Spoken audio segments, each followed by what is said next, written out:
Good evening. This is Melinda Russell with Women in Motorsports on Twist Network. And I want to welcome all of you to the show tonight. We have two amazing women with us tonight that are both race car drivers and two completely kind of racing. So we're going to start first with Alyssa Steele. I've never met Alyssa in person, but I do know a little bit about her. Her mom went to high school with my oldest daughter, Brandy. And so I've known Carrie for a long time, back when she was a little girl. And she and Brandy connected on Facebook because both of their daughters are in racing. And so we thought it'd be fun to invite Alyssa to come on tonight. She actually races at the racetrack where I first went and got into racing and found my love for racing. So that's kind of cool. So Alyssa, welcome to the show. Hey, thanks for having me. Sure, no problem. So Alyssa, I want you to tell our listeners a little bit about yourself, where you live, how old you are, and like what kind of racing that you do, what kind of car you race. Okay, I'm from Keokuk, Iowa. I'm 20 years old. I race sport compacts, currently just on dirt. We race quite a bit around the southeastern area of Iowa. Donaldson is our home track. It's probably one of my favorite tracks to be on. Okay. And where else do you race? We also race Quincy Raceways in Quincy, Illinois. We go to Eldon, Iowa, and they got a track up there that we race at. We also go to Memphis, Missouri, and race their track. That's always a fun track to be on. It's very big, and a lot of people go there, so it's always nice. Good. Okay. So how did you get started in racing? Because I know your mom did not drive a race car. So how did you get started? Both, like my dad, he used to race, but he wasn't very big into racing. He more so did derbies, and I did demolition derbies for a while, but I decided to try racing out, and I decided that I really liked it, and here we are 5 years later still doing it. Okay, so my next question was, how old were you when you started? So you must have been about 15. I was 14 when we started. Okay. Yep. Yeah. And so who helps you with your car?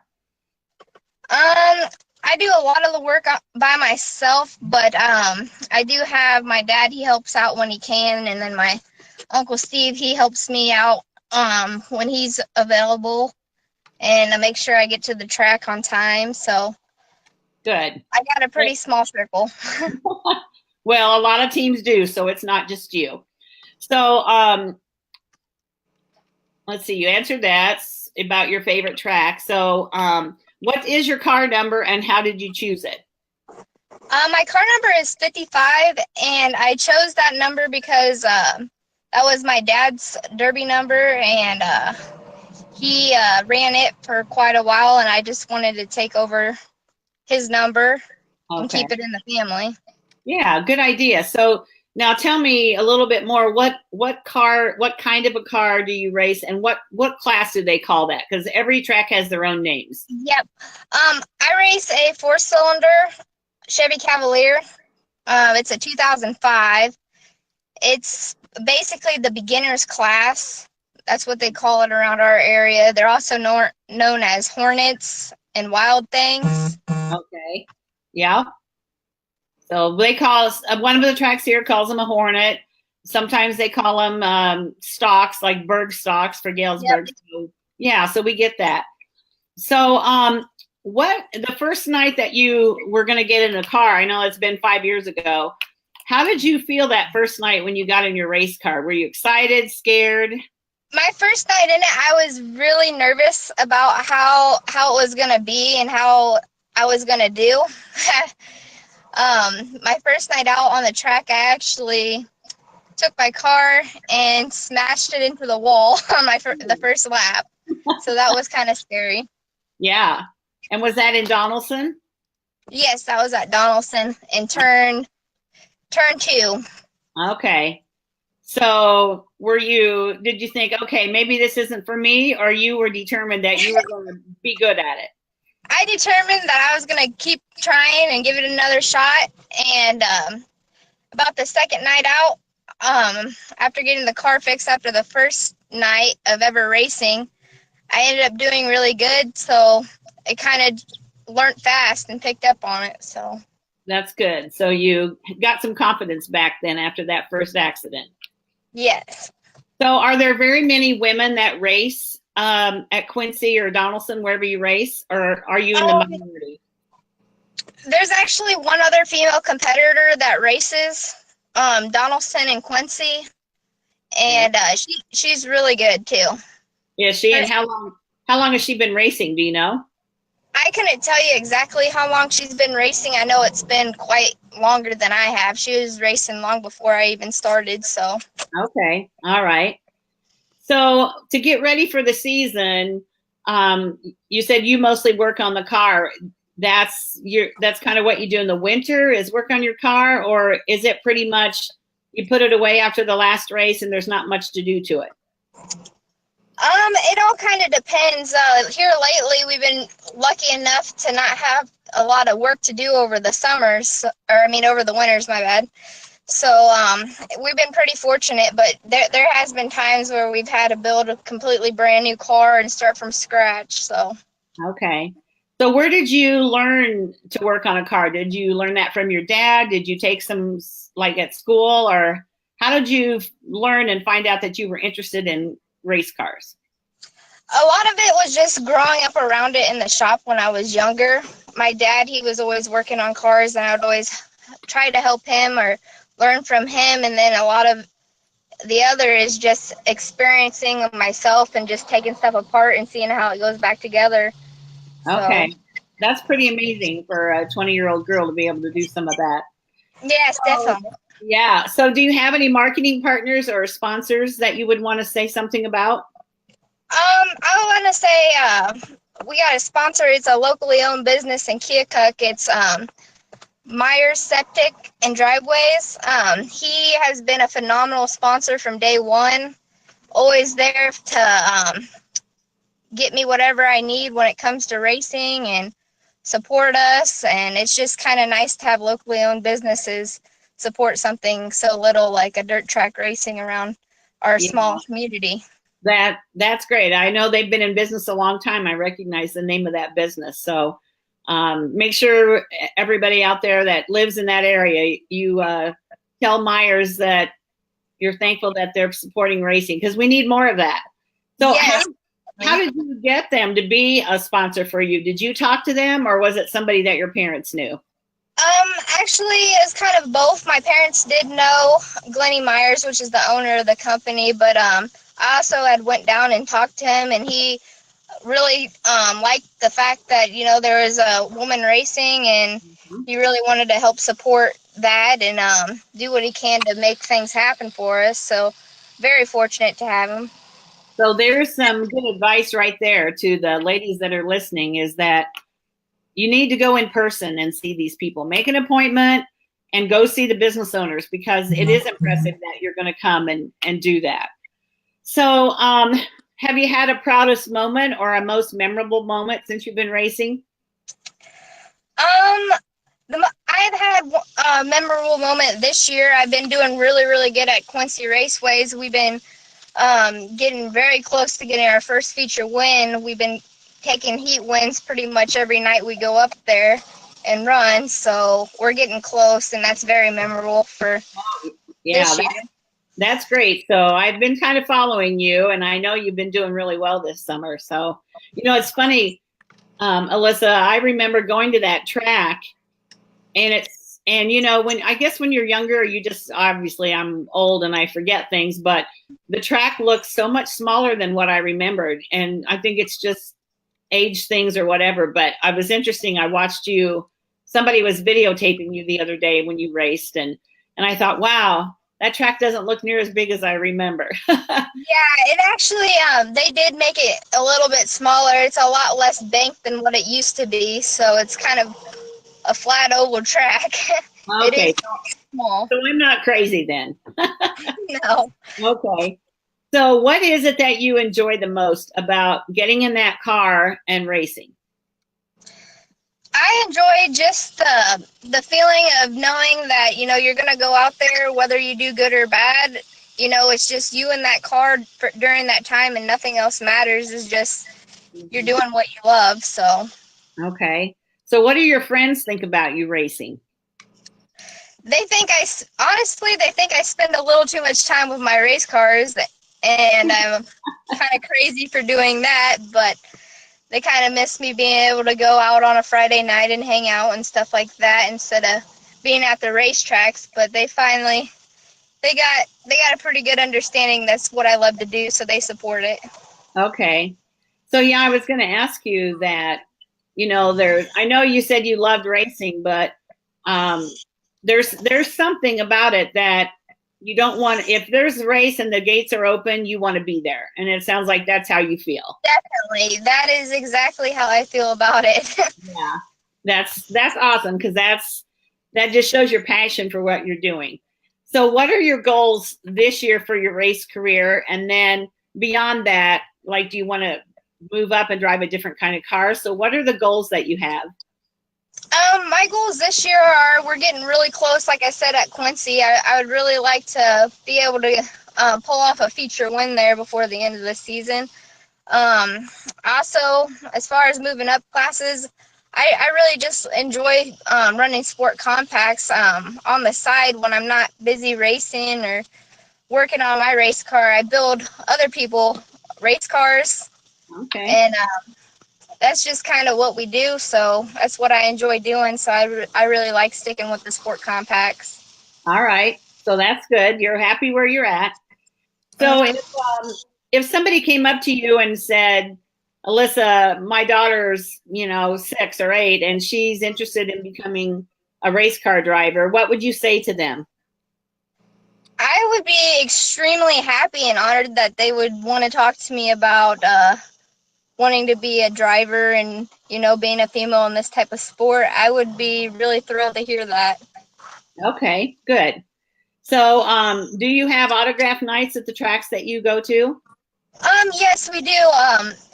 Quincy, they have a really big junior speedster thing that they put on for all the little young race fans to come and get autographs and see the race cars and talk to the drivers.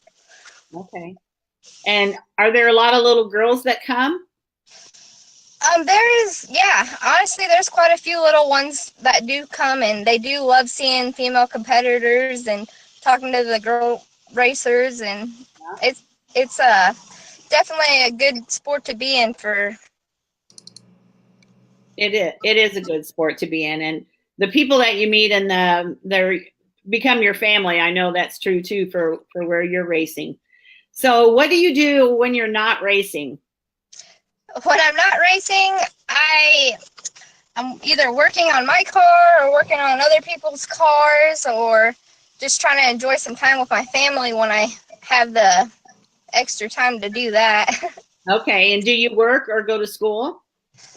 Yes, I work at a machine shop. I'm actually a CNC machinist, so I do that, and I'm fortunate to be on day shift, so I can be able to do my racing. Yeah, absolutely. So, is there anything else? I've kind of gone through my questions with you. You've been a good interview.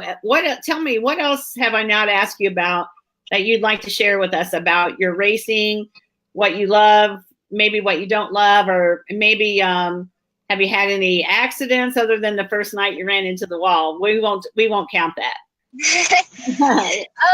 I think I pretty much said everything that I wanted to say, other than I do feel like some of the smaller towns and smaller tracks, I wish that the drivers could get along a little bit better and there wouldn't be as much drama or tension build up, but you'll have that with any sport. Yeah, that's true. And pretty much any track, there's always a few that have to cause a little trouble, that's the way it goes. But hopefully most of the time things are good. Do the guys at the tracks treat you pretty well? Yes, they do. They all show quite a bit of respect for the most part for us women being out there and, doing what they're doing. So it's kind of nice to be on the same level with them and be able to go over and talk about racing and have a good conversation and, build up friendships. Right. That's good because that's, I've mostly heard that the men treat the women great. A couple of times I've heard that, there's still some feelings that racing is not for women, but I think we're all showing the guys that that's not true. We do have a place on the track and off doing things to help the racing sport. So, I don't have any other questions for you, Alyssa, but I'd love for you to close it out with maybe a favorite quote you have, or are you superstitious? Do you wear something special when you race? Usually I'm just always wearing black, so it's always hot, but I don't know, that's just what I've always wear, just anything black t-shirt or anything. It always seemed to be good luck to me. Okay. All right. Well, that's a good thing because I know it's dirty and especially that dirt track at Quincy. So black is a good thing to do. So I was looking to see, I've got a question for Sarah when she gets started. I don't see any questions. I just see some people that say hello. Thanks for being on the show tonight. So I'm going to echo that. Alyssa, I appreciate that you took the time to be with us tonight and be on the show. We are sponsored by the International Women's Motorsports Association, which I know you know that. And so we'd love for you to go to Facebook and share what we're doing. And then we'll post this interview later and you can share it on your page for the people that want to watch it. Okay. Okay. All right. Sounds good. So you can either thank stay. you. Yeah, you can either stay or you can click off, whichever you want to do. All right. Thank you. All right. Thanks, Alyssa. So 20-year-old Alyssa Steele from Keokuk, Iowa. And that's right across the river from where I grew up. And she actually went to high school. Her mother went to high school with my daughter. So it was kind of fun to catch up with a generation that's I knew her mom when her mom was little and her age. So that was kind of fun. So now our next guest is Sarah Edwards. Sarah and I connected on Facebook. Wow, what a surprise. You do that every week. But I actually was able to go and watch Sarah at Martin Dragway, Martin US 131 Motorsports Park, I think is what they call it. But to me, it's Martin. And I went up to watch her a couple of weekends ago. And she runs the Queen of Diamonds 2 Jet Dragster. Now, did I say that right, Sarah? Yep, you got it. Okay, so I want to welcome Sarah to the show. And Sarah, you've been busy. So tell us a little bit about yourself and how did you get started? And why did you want to run the Queen of Diamonds 2? So right now we're kind of like in the thick of our season, which is really exciting. But I got interested in drag racing when I was about 10, 12 years old. My parents brought me to a Night of Thrills event, very similar to what you saw at US 131 Motorsports Park a couple weekends ago. And I saw the Queen of Diamonds go 300 miles an hour, and I met the driver, and she was a young woman, Jessie Harris at the time. And I just completely fell in love with the concept of what she was doing and how fast the car was and how cool it was and just being at the track in general. So that resulted and snowballed into going to multiple events. Mm-hmm. And the family outing kind of turned into a new crave of interest and something I wanted to look into doing. But at 12 years old, I mean, you kind of, one week you want to do one thing and the next week you want to do another. So when I got to high school, I was still pretty adamant about wanting to go drag racing. I knew I wanted a dragster and I wanted to do it. So I had to graduate high school. And after I did that, I got my Super Comp license with Frank Hawley's Drag Racing School. Mm-hmm. And from there out, we purchased a dragster and I started bracket racing. But I have no family background in drag racing at all. So this was new not only to me, but it was new to my mom, my dad, and my boyfriend. We were all experiencing this kind of for the first time. And we were going down to Acco Dragway in New Jersey, which is 3.5 hours from my house. I live in Connecticut. And that became home. That became our home track. That's where we learned. That's where we met amazing people who really helped and groomed me to be a driver that I am today, which I'm very thankful for. And we did that for about 4 years before I got the opportunity to drive Hannah Motorsports Queen of Diamonds to 300-mile-an-hour jet dragster. So it's really a full circle story. Right now I'm driving the car I saw when I was 12, and not many people get that opportunity. So it's really a dream come true, and it's really exciting to be able to be the 5th driver of the car and just kind of carry out the tradition and be what I saw when I was 12. Yeah, that's a great story. I know we had a story about you in the magazine, and the fact that you saw somebody else drive that car, and your goal all along, and you said, I think to your dad or maybe your mom said, someday I'm going to drive that car. And kids say all kinds of things, right? But for you to be able to actually live that dream, that is very, very cool. So we have somebody that wants to know, what's the fastest speed you've ever gone? So the fastest was 301 miles an hour, 0.74. So almost 302. Yes. And where was that at? Do you remember? That was actually at Raceway Park in New Jersey, which unfortunately they closed their doors on drag racing in January. So that was in September at their U.S. Diesel Truck and Nationals event, which is a massive truck event.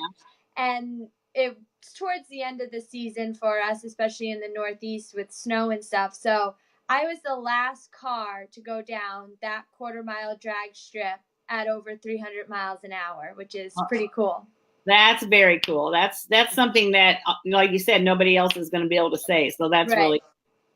So Ryan Holbrook wants to know if you see any bigger events coming to the ATCO Raceway with Englishtown being closed. I mean, I hope so. ATCO is a phenomenal facility. The owners are great. They've been a key part in, like I said, becoming the driver that I am today, and all of their staff. As far as maybe overflow from Englishtown not being around and heading to ATCO, I mean, that would be so great for the track and everybody there, but I couldn't tell you. Yeah. So I met your mom and dad when we were at US 131, and they go with you all of the time when you race. We're a package deal. You're a package deal. That's right. And so why don't you tell our listeners a little bit about what you do? Because you're not really out there. You don't come to Martin to race against the local people. Explain a little bit more about your team and what they do. Yep. So I drive a jet dragster, and my team, Hannah Motorsports, we actually have 3 jet cars. We have the Queen of Diamonds 2 jet dragster, and we have 2 jet funny cars, which my teammate Rich Hanna drives the First Strike, and Ken Hall drives the Top Secret Eastern Raider, and we all drive for Al Hanna. And we're racers at heart. We want to win and we want to beat up on each other, but we're exhibitionists. We come to events, to local tracks, to put on a show, and we're really there to kind of, let people escape for the day or a couple of hours and just have fun. We're there to put on a show, throw some smoke, throw some fire, and put on a hell of a match race. I mean, Ken and Rich are phenomenal. You saw them. They're within like centimeters at the finish line, which is so exciting for the fans. And with me, the opportunity to go 300 is there every race, and fans love it. They live for it. They want to see 300 on the scoreboard just as much as we do. So we're really there just to put on a show and have a good time. Of course, like I said, we always want to see out of the group who had the best reaction time or who hit what numbers. But the idea and the concept of what we do is to just be exhibitionists, and we're there to entertain the people that have paid to come in. And the entertaining isn't always just on the track, which is really, anybody who's gone to a drag race will realize that their ticket is their ticket for the whole day, and they can go wherever they want, usually except for the starting line. So you have access to us as drivers. We're real people. You can come up to us. You can shake our hands, give us a hug. We'll sign autographs, take pictures with you, and we've got souvenirs. And we're there to really create an experience throughout the whole day that the person that came to the track can take that experience home with them. And that's generally the memory. Like, the cars are memorable and the numbers are memorable, but as drivers, to connect with our fans is really our most important job, I think. And I think for me, that's the most exciting part of the job, is being able to go to all these different places. And some places you go multiple times, and some places you go for the first time. And most of these tracks have been my first time. I mean, Martin, I've been driving for 3 years, and that was my first time there. And just making those connections with people and talking to them and getting their feedback and hearing it, my dad used to bring me and now I'm bringing my kids and stuff like that. It's really exciting, and it's humbling, and it's heartwarming to be a part of their memories. Yeah, I saw you. I sat and watched you sign autographs for quite a little while there. And we had a little rain that day, and then the sun came out, and then it got warm and humid, just like every other day. It seems like you're in Michigan, but you attracted a lot of kids, that came. A lot of young girls, but there were some boys, younger and older too. But they wanted to come and look. They can walk right up to the car, look it all over. They can come and get an autograph from you. I know you had some cool little things that some people were buying, T-shirts and that. And then I know when you packed your chute, people were watching just to see the whole experience of what it is that you do besides drive down the track. And so, and I know you have a passion for kids. I saw that when I was there watching you. So Jennifer Neuendorf wants to know, how many track records do you hold?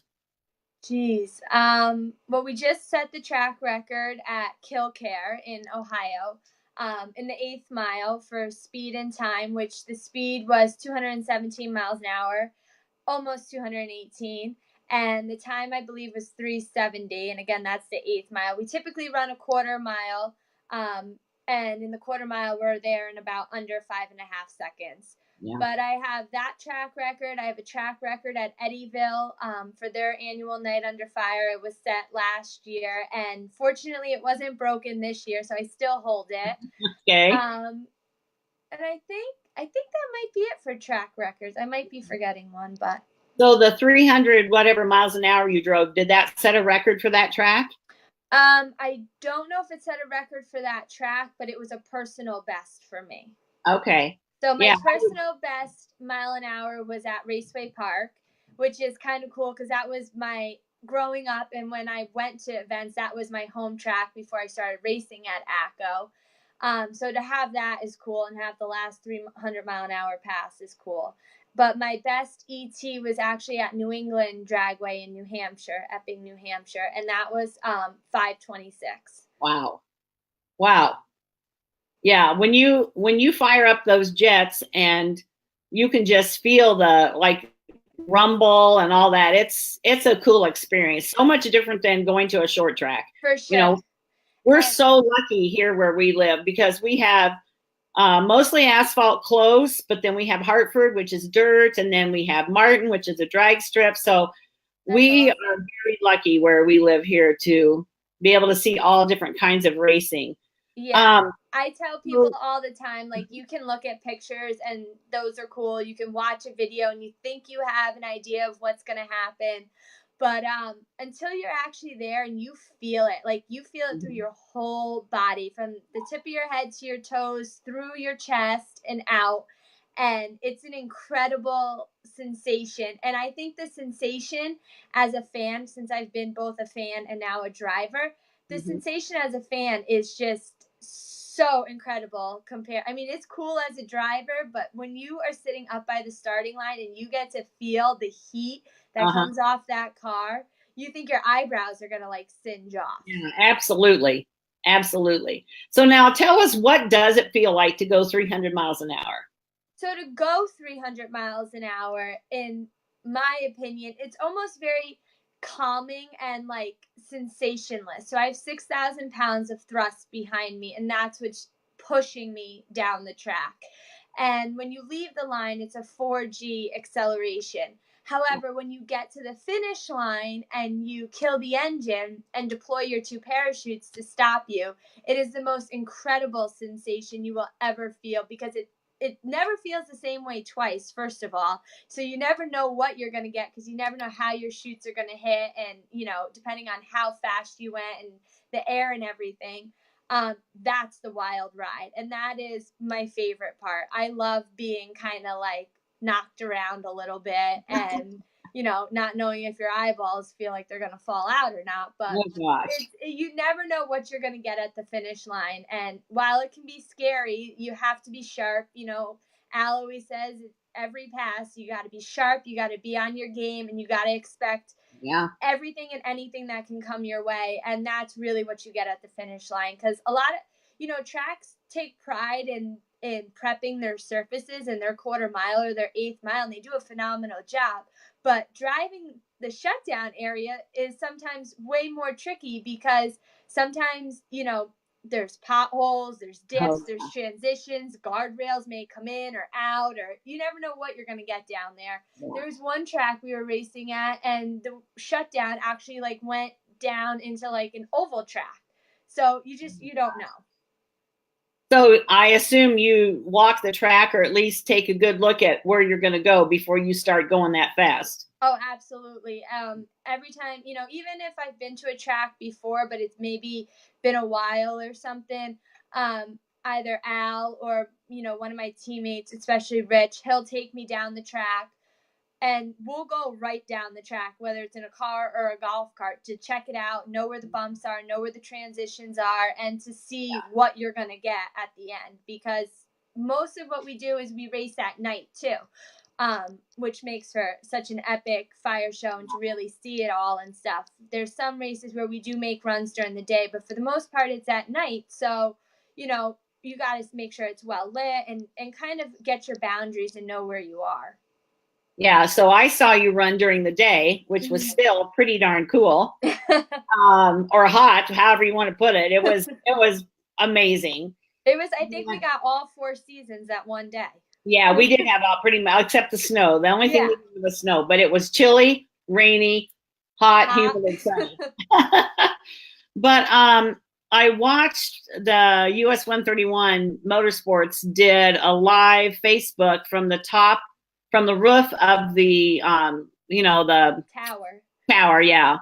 And seeing it from up there, and I watched you do it then that night. I wish I'd have stayed. It was way more cool at night to see the fire and just all of it. Yeah. I have to say, I was strapped in the staging lane. So when I'm down, pins tied down, my arms are tied down, all for safety reasons. And I actually could look up enough to see that there was somebody on the top of the tower, which was actually their media guy. Yeah. And there was no railings or anything there. And I was sitting in the car, and I was 100 times more nervous for the man on the roof than actually going to make the run. Because especially the funny cars always go before me, and when they do their burner pops, I mean, everything, you felt it vibrates, like the glass in the windows and the tower, they all shake and stuff, and all I could think about was this man on the roof. Yeah, because he was talking to all of us, like the people that were on Facebook Live. He was like saying, "Hi, Melinda, glad to come out today," and so he was very calm about being up there. But you couldn't have gotten me up there for anything. But it was very cool. And if anybody wants to check it out, go to US 131 Motorsports. I'm sure you could find it. Yeah. So someone wants to know, how much fuel does it take for one run, and about how much would that cost? So our fuel, we fill it up with about 16 gallons worth of kerosene, and that's generally what it takes. You know, the goal is to get it all out by the end. You want to be as light as possible. So a lot of the fuel is actually used when we're doing all that fire show on the starting line before we stage the car. Right. Okay, let me see.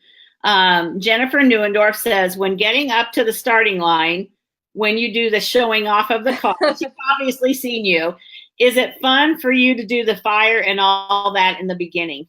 Oh yeah, and it's fun when you're making a single, but it's so much fun when you have somebody in the other lane. Unfortunately, at Michigan, we didn't have anybody to race against, but when you can get up with somebody next to you, you know, I can hear what the other person's doing and they can hear what I'm doing. So to kind of be in tune and kind of set a banter back and forth with, you know, me shooting out the fire, maybe they're doing the smoke and vice versa. It definitely adds to the flavor and adds to the excitement for the night. Yeah, because the second time you ran against one of your teammates. Right.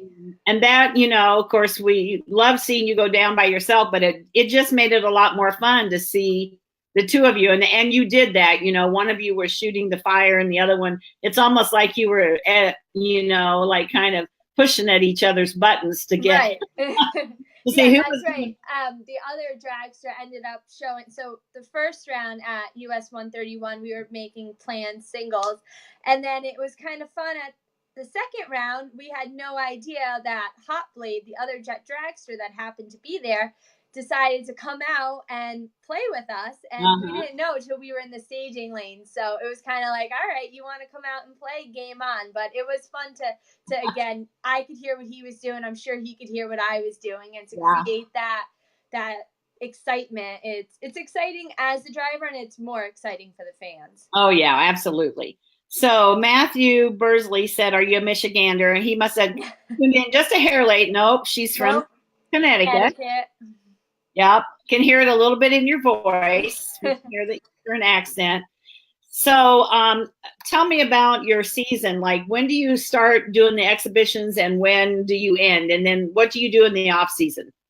So during the season, which our season can run just about April through the beginning of October, but the thick of it is really about June through September. And that's kind of where we're at right now. I mean, when I saw you in Michigan, I was in Ohio that Friday night, Michigan on Saturday, came home. I do go to work. I have an associate's degree in interior design, and I also work I work for a designer, and I work for a construction company doing like administrative work.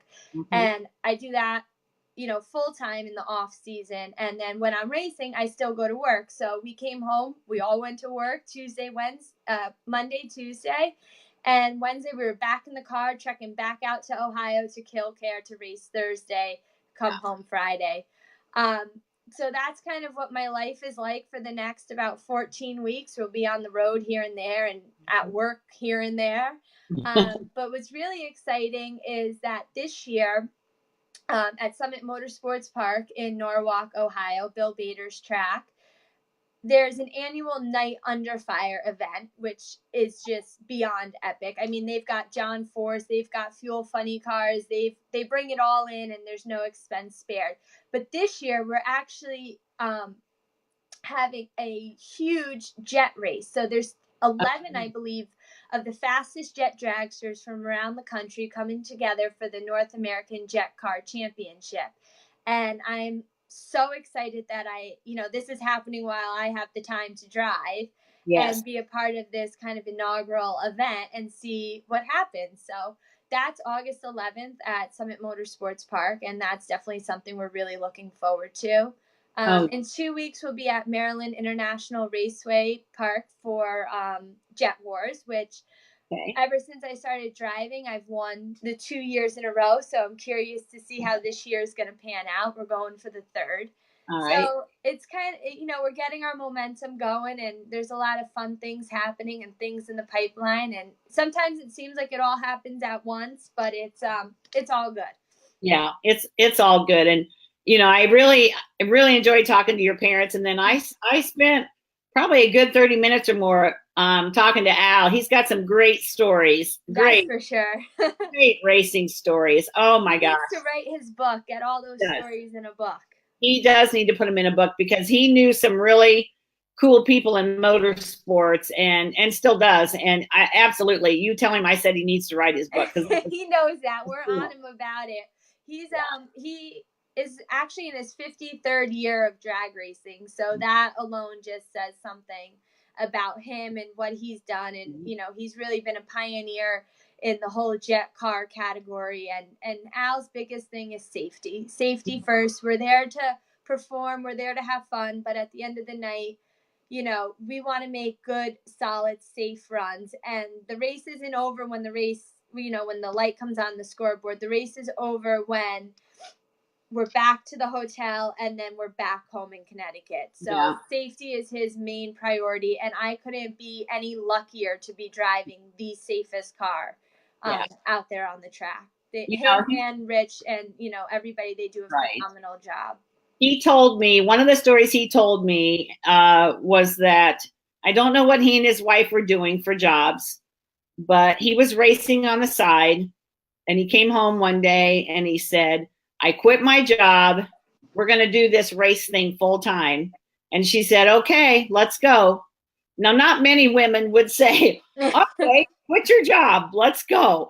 But she did. And that's what he's done. He's been involved in racing ever since that day. So really, really cool guy. And I agree. You're a lucky gal to have such a good, you know, team really behind you to keep you out there and doing what you love. Yeah, Ellen, his wife, is definitely his biggest cheerleader, and don't cross her twice. You know, she loves him and she supports everything that he does, and she's supportive of, you know, myself and my teammate Ken, and of course her son Rich. So it's cool that, you know, for us to go racing, it's a real family thing, and you know, it's kind of like forced family fun, but it's not forced.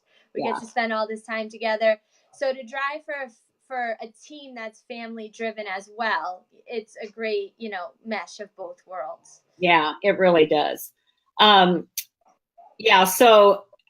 what I was going to ask you was, so when you go to the thing in Ohio where all these dragsters come, like, are you the fastest, or are there other ones out there that have driven faster than the 300?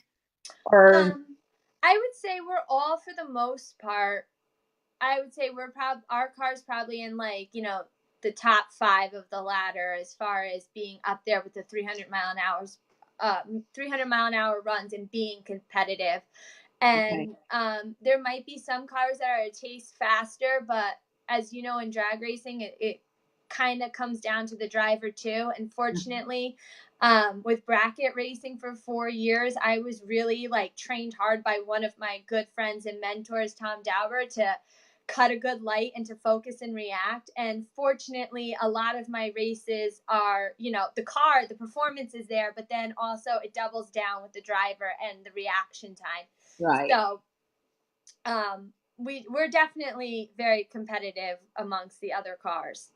Yeah. So that would be a really, really good road trip for somebody to take if they wanted to go see that. So if somebody wanted to follow where you were going to be, or some really good racing events that, you know, your cars are at, where would they go to find out about it?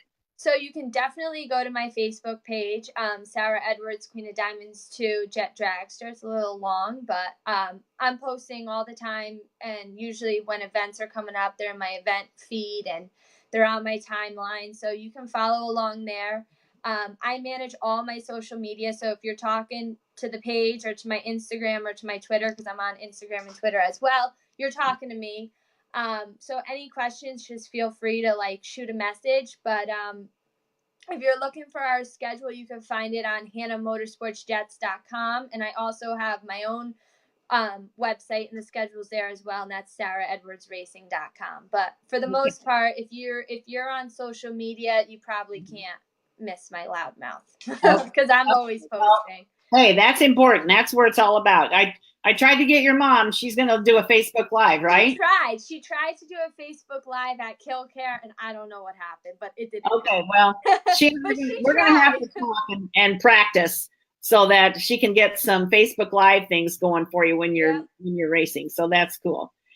So Sarah, tell me one thing about you that most people don't know. What is it? One thing about me that most people don't know. Well, I don't know how to drive a manual car. Okay. People think like, oh, you're a race car driver. Obviously, you can drive anything. No, I can't.